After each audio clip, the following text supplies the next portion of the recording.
আল্লাহ বলেছেন নামাজ পড়তে পড়তে হবে, এত যুক্তি খোঁজার দরকার নাই তো আমার। কেন পড়বো, শারীরিক উপকারিতা কি, মানসিক উপকারিতা কি, এত কিছু খোঁজারই তো দরকার নাই। আল্লাহ বলেছেন পড়তে, ব্যাস পড়তে হবে। আল্লাহ বলেছেন যাকাত দাও, যাকাত দিতে হবে। আর আমার তো যুক্তি খোঁজার দরকার নাই। কেন আল্লাহ বলেছেন হে বোন আপনি পর্দা করুন, আপনার তো যুক্তি খোঁজার দরকার নাই। কেন এই যুগে চলা যায় কিনা। আল্লাহ বলেছেন হালাল খাও, সুদের ধার কাছেও যেও না, কেন জেনার ধার কাছেও যেও না। আমি জেনার ধার কাছে যাবো না, সুদের ধার কাছে যাবো না। আমার তো যুক্তি খোঁজার দরকার আছে। এখন এই বিনা যুক্তিতে বিনা বাক্য ব্যয়ে আপনি যখন কোরআন এবং হাদিসকে মানতে যাবেন, তখন কিছু মানুষ, কিছু সোকল্ড বুদ্ধিজীবী আছে, এরা আপনাকে বলে দিবে আপনি মৌলবাদী। মৌলবাদ কথাটার অর্থ কি? মানে আপনি কোরআন এবং হাদিসের মূল নীতিগুলো মেনে চলেন, এটাই তো নাকি? এখন কোরআন এবং হাদিসের মূল নীতি কেউ মেনে না চললে কি মুমিন থাকতে পারবে কিনা, মুসলিম থাকতে পারবে কিনা? থাকতে পারবে? তাহলে শব্দটা তো ভালো, শব্দের মধ্যে খারাপ কি আছে? পশ্চিমাদের আদলে গড়া এই যে পুরো মিডিয়া, এখন পুরো বিশ্বটাই পশ্চিমাদের আদলেই গড়া।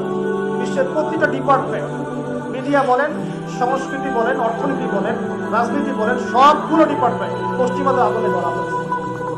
এখন ওদের আদলে গড়া এই বিশ্বে ওরা যে শব্দগুলো শিখিয়ে দেয় মানুষ সেগুলি বলা শুরু। ওরা শিখিয়ে দিল, একটা ছেলে গান বাজনা করতো, হ্যাঁ গাঁজা খেত, মেয়ে নিয়ে ঘুরতো, তখন ভালো, তখন সে ছিল প্রগতিশীল। আর যখন এই ছেলেটা তওবা করে ফিরে আসলো, নামাজ পড়া ধরলো, দাড়ি রাখা শুরু করলো, হ্যাঁ মাশাআল্লাহ কোরআন সুন্নাহ গবেষণা করা শুরু করলো, তিনি বই পুস্তক পড়া শুরু করলো, এখন তাকে বানিয়ে দিবে ঘুরিয়ে ফিরিয়ে মৌলবাদী বানিয়ে কোনো কোনো ক্ষেত্রে। আর যদি মুখ দিয়ে কোনোদিন বলে ফেলছে যে আল্লাহ পাকের জমিনে দিন আল্লাহর নবী কায়েম করেছেন দাওয়াত এবং জিহাদের মধ্য দিয়ে, যদি এই শব্দ কোনোদিন মুখ দিয়ে বের হয়ে গেছে, ব্যাস খারেজি মেরে। আর আপনাদের সমাজে খারেজি খোঁজার কিছু মেশিন আছে, ফ্যাক্টরি, ওদেরকে ডলার দিয়ে কেনা হয়েছে, খোলামেলা বলে দিলাম, ডলার দিয়ে কেনা হয়েছে, একটা এজেন্ডা দেওয়া হয়েছে, দেখবা কারা কারা শব্দ বলে বেড়ায়, সবগুলোকে ধরবার। আর এই ঘোমটাওয়ালা গুলাকে অনেকে খুব তলা করে মাথায় তোলেন। ইমানদার আর মুনাফেক চেনার চেষ্টা করবেন, ইমানদার আর মুনাফেক চেনার চেষ্টা করবেন। আর যারা আল্লাহ পাকের ইবাদতকে সন্ত্রাস বানিয়ে ফেলে, এদের সাথে ইসলামের কোনো সম্পর্ক নেই। যত বড় আপনি শায়েখ লকব লাগান না কেন, আমার কিছু দেয় আসে। শায়েখ তো সস্তা, আমাকে একজন বলছে শায়েখ, আর নামলাম গাড়ি থেকে বলছে শায়েখ কেমন আছেন। আপনি শায়েখ শব্দের কি অর্থ জানেন? শায়েখ মানে কি? আমি কি ওস্তাদ? শায়েখ মানে যদি ধরেন বৃদ্ধ, আমি কি বৃদ্ধ? মানে ব্যাস সবাই ঢালাও শায়েখ। আর এমনও শায়েখ দেখেছি প্রোগ্রামও করেছে, কুরআনই তো তেলাওয়াত করতে পারে না, বিশুদ্ধ করে কুরআনই তেলাওয়াত করতে পারে। কোরআনের মত মাখরাজ তাজবির এগুলো ঠিক হচ্ছে না, কোথায় ইফতার হয়, কোথায় গুন্না হয়, কোথায় টানতে হয়, কোথায় টানতে হয় না, কোন অক্ষরের উচ্চারণ কেমন, এতটুকুই জানছে না।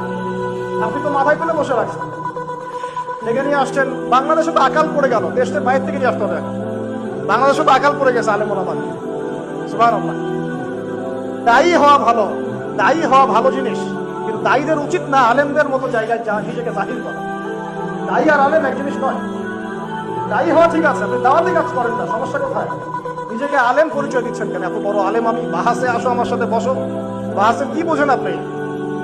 বড় বড় বাহাসের কিতাবগুলো তো পড়তে দিলেই পড়তে পারবেন না। এবার সামনে খুলে দেওয়া মিশকাতুল মাসাবি পড়তেই পারবেন না, এবারও কি তো পড়তে পারবেন না।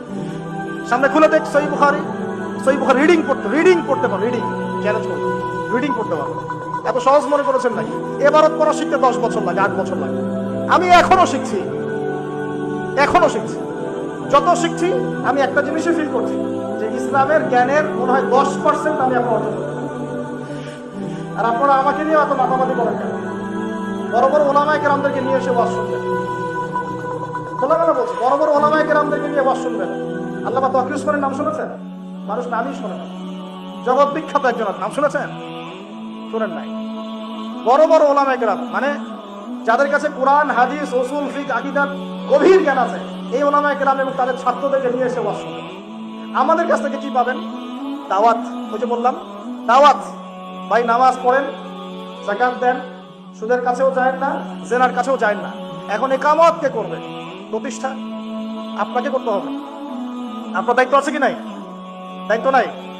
সব কি আমাদের বা দায়ীদের, আলেমদের, ইমাম সাহেব সবাই তাদের দায়িত্ব? ব্যক্তিগতভাবে আমাদের দায়িত্ব নাই? তাহলে ভাই একটু আমার সাথে নিয়াত করতে পারি কি আগামী রমজান আসার আগেই পুরা কোরআনটা অন্তত একবার পড়ে শেষ করবো ইনশাআল্লাহ, অর্থ সহ করবো ইনশাআল্লাহ। হাদিসের মধ্যে সহজ সহজ হাদিসের বইগুলো কমপক্ষে পড়বো ইনশাআল্লাহ। বাসায় মেশকাত বই আছে, মেশকাতুল মাসাবি বই আছে, রিয়াদুস সালেহিন বই আছে, বুলুগুল মারাম আছে, ফয়জুল কালাম আছে। আল্লাহর ওয়াস্তে বইগুলো কিনে, এগুলো প্রাথমিক বই। একদিনের ওয়াজ শুনে আপনি কি করবেন বলেন? যে ওয়াজ করে যাচ্ছে 1 ঘন্টা 1.5 ঘন্টা মনে করেন, কি করবেন ওয়াজ শুনে? আপনি যদি নিজেকে পরিবর্তন না করতে পারেন, পরিবর্তন করতে হবে কিনা ভাই? কথা রাগ করছেন নাকি?